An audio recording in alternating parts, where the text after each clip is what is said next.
Are you afraid of money? You might laugh and say, of course not. But if I told you that most of us secretly are, would you believe it? I can almost hear you saying, who wouldn't want more money? And that's where Ken Honda, the Japanese Zen millionaire, steps in with his book, Happy Money. He wants you to sit down, have a cup of tea, and really think about your relationship with money. Do you think your partner deserves someone better and will drop you like a hot coal given half a chance? Well, that's not true love, is it? Similarly, if you're always scared of spending money or losing it, afraid there won't be enough later, then guess what? You're afraid of money. You're stuck in survival mode, operating on autopilot, fearing that your cash will betray you like a treacherous friend. And that, my dear friend, is one big reason why you struggle with money. It senses your fear and keeps a distance. Ken Honda breaks down financial wisdom into two parts, Money IQ and Money EQ. First up, Money IQ, which is Money Intelligence Quotient. It's not just about how you manage your money, but also how you earn, spend, and protect it. If you're doing something you love, that joy spreads like butter on toast to everyone you serve. Your cakes are sweeter, your services more valuable, and your clients happier. But if you're splashing cash to impress others or prove you're better, you're basically throwing money into a black hole of insecurity. And when you deal fairly with people, giving more value than what you charge, you're keeping your money squeaky clean, untainted by bad vibes. Congrats, you've got high money IQ.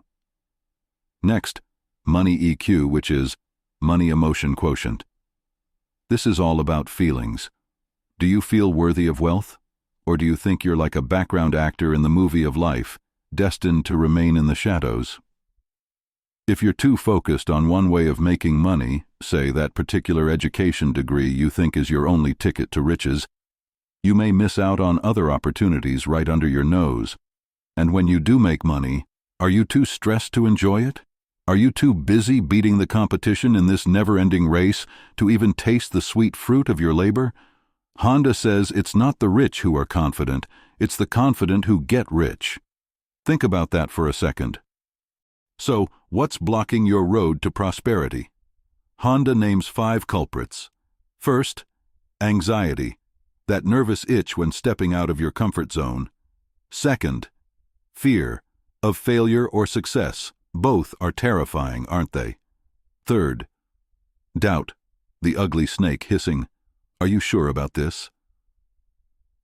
Fourth, guilt, over sacrifices you make, wondering if you are letting down your loved ones in one way or other.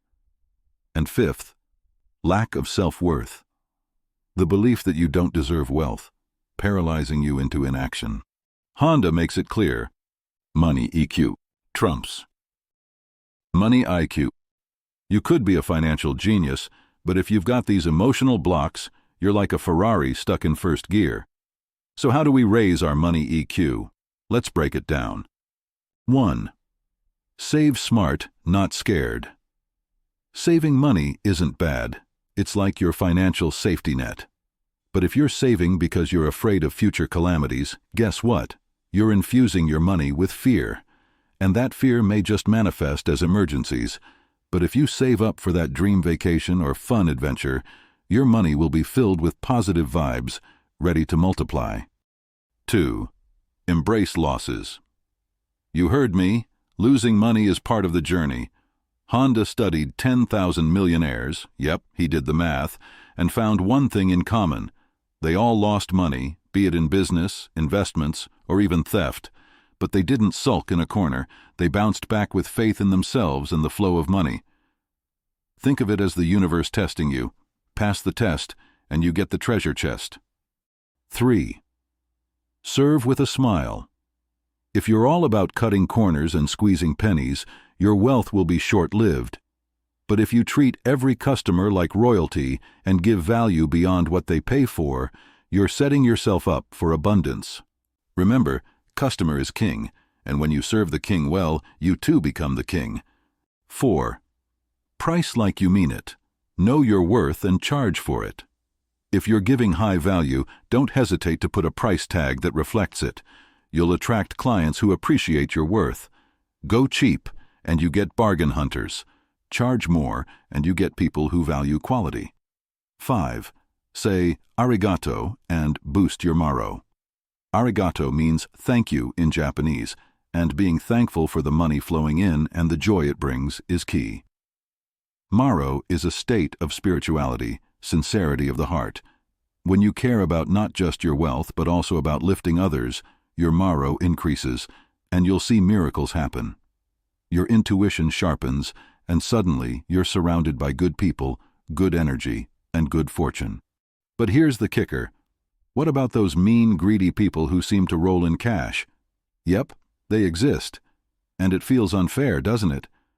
But Honda's mentor, Wahei Takeda, often called the Warren Buffett of Japan, explains it perfectly. Money is not God. Money is just neutral energy. It follows certain universal laws. Just like gravity doesn't care if you're a saint or a sinner when you jump off a building, you are sure to come crashing down. The same goes for money. It's neutral. People who obsess over money and believe they deserve it often attract it, even if they aren't exactly angelic. On the flip side, some of us might secretly hate money, thinking it's evil or corrupting, and wonder why it avoids us like the plague. Honda points out that these beliefs often come from our childhood. Maybe your parents kept saying, "We can't afford that," or "Money doesn't grow on trees." And here you are, an adult, subconsciously repelling money like it's a bad smell. Or maybe you took the rebellious route, determined to prove that money can solve all your problems, chasing it down like a cat after a laser pointer, only to see it slip away again and again. So it's not about morality or who deserves what. This book isn't a get-rich-quick guide. It's about creating happy money, the kind of money that flows joyfully into your life because you're in harmony with it. You've got a positive attitude, you're doing what you love, and you're sharing that wealth, whether it's money or wisdom, with others. That's how you build a life of true abundance. We touched on a few chapters, but there's much more to know. Read the complete book to let the wisdom flow. Turn pages, chase dreams, erase every doubt. Until next time, a bookser's signing out.